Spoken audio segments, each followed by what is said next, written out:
Assalamualaikum warahmatullahi wabarakatuh. Salam sejahtera untuk kita semua.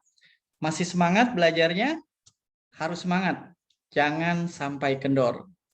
Pada inisiasi materi kali ini yang dipelajari adalah tentang transaksi laba antar perusahaan obligasi pada buku materi pokok mata kuliah akuntansi keuangan lanjutan 1 Eksi 4309.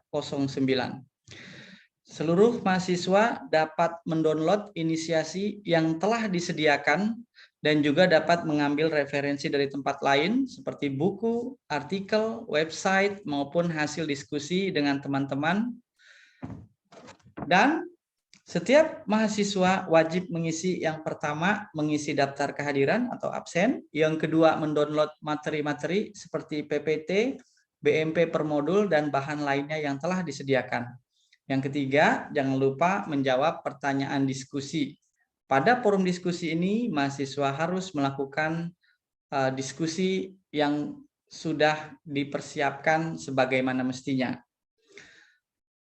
Hal ini dapat berupa jawaban atas pertanyaan diskusi atau beberapa hal yang memang perlu sedikit mendapatkan penjelasan. Nah, untuk capaian pembelajaran umum, mahasiswa diharapkan mampu memahami dan menjelaskan transaksi-transaksi yang terkait dengan obligasi antar perusahaan.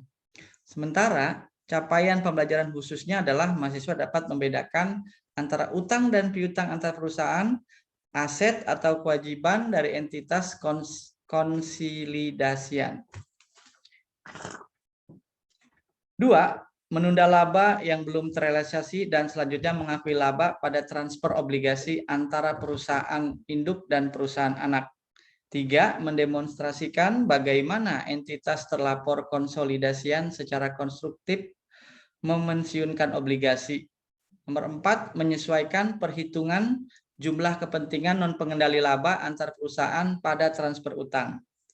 Perusahaan secara periodik memegang instrumen-instrumen utang dari afiliasi dan menjustifikasi bahwa aktivitas peminjaman dan penyewaan antar perusahaan tersebut dalam basis kenyamanan, efisiensi, dan fleksibel. Peminjaman langsung antara afiliasi menghasilkan akun utang dan piutang timbal balik untuk prinsipal dan pihak-pihak yang berkepentingan, seperti akun timbal balik laba dan biaya.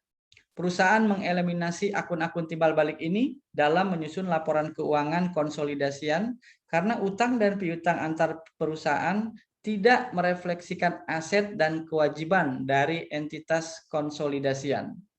Masalah-masalah istimewa atau spesial yang muncul dalam akuntansi untuk obligasi dan wesel antar perusahaan muncul saat satu perusahaan membeli instrumen utang dari satu afiliasi dari entitas luar.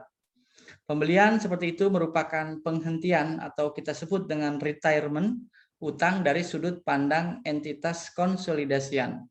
Walaupun utang tersebut masih beredar, namun dari sudut pandang perusahaan, penerbit utang sebagai entitas legal yang terpisah. Penerbitan akun afiliasi atau perusahaan penerbit utang untuk kewajiban utangnya seperti yang terjadi pada entitas non-afiliasi dan akun pembelian afiliasi untuk kegiatan investasinya. Pada obligasi perusahaan afiliasi seperti terjadi pada obligasi dari entitas non-afiliasi. PPT pada pertemuan kali ini akan membahas tentang transaksi obligasi antar perusahaan dan transaksi perusahaan induk terhadap perusahaan anak.